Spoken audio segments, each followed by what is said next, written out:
ಅದಾದ್ಮೇಲೆ 180 ಡಿಗ್ರಿಗಿಂತ ಹೆಚ್ಚಾಗಿರುವ ಕೋನವನ್ನು ಸರಳಾರ್ಧ ಕೋನ ಎನ್ನುತ್ತಾರೆ. 180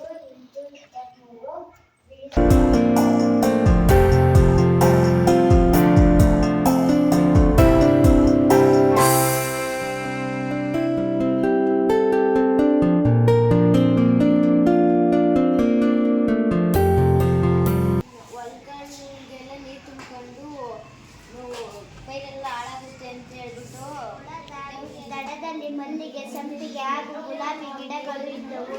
ಕಿಟ್ಟುಬಲು ತುಂಟ ಹುಡುಗ ದಾರಿಯಲ್ಲಿ ಆಡುತ್ತಿದ್ದ. ನಾಯಿ ಮರಿಯೊಂದನ್ನು ಹಿಡಿದುಕೊಂಡು ಬಂದು ಅದರ ಕೊರಳಿಗೆ ಹಗ್ಗವನ್ನು ಬಿಗಿದು ಮನೆಯ ಗೇಟಿಗೆ ಕಟ್ಟಿ ಹಾಕಿದನು. ರವಿ ರಥ ರಸ ರಕ್ತ ಹುಡುಗಿ ಓಡ್ತಾ ಓಡ್ತಾ ಓಡ್ತಾ ಒಂದು ಅಡ್ಡದಲ್ಲಿ ಬಿದ್ದೋಗ್ತಾಳೆ.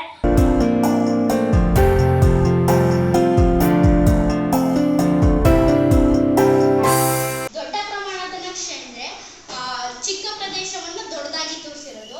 ಇಲ್ಲಿ 5 ಮೂಲಾಂಶಗಳಿರ್ತವೆ.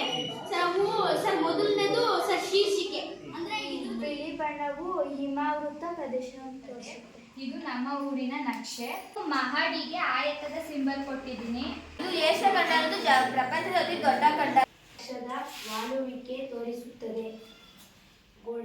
ನಾವು ನಮ್ಮ ಊರಿಗೆ ಗಾಣಾಳು ಎಂಬ ಹೆಸರು ಹೇಗೆ ಬಂತು ಎಂದರೆ ಹಿಂದಿನ ಕಾಲದಲ್ಲಿ ಗಾಣವನ್ನು ಹಾಕುತ್ತಿದ್ದರು. ತಲೆಮಾರಿನ ವಂಶವೃಕ್ಷ ಬರೆದಿದ್ದೇನೆ. 4ನೇ ತಲೆಮಾರಿನವರು ಪಟೇಲ್, ಕುಂಟೇಗೌಡ ಮತ್ತು ರಾಮಮ್ಮ. ಅವರಿಗೆ 3 ಜನ ಗಂಡು ಮಕ್ಕಳು.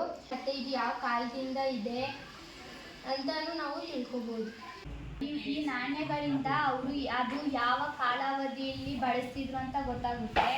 ಮತ್ತೆ ಅವರು ಯಾವ ಭಾಷೆ ಮಾತಾಡ್ತಿದ್ರು.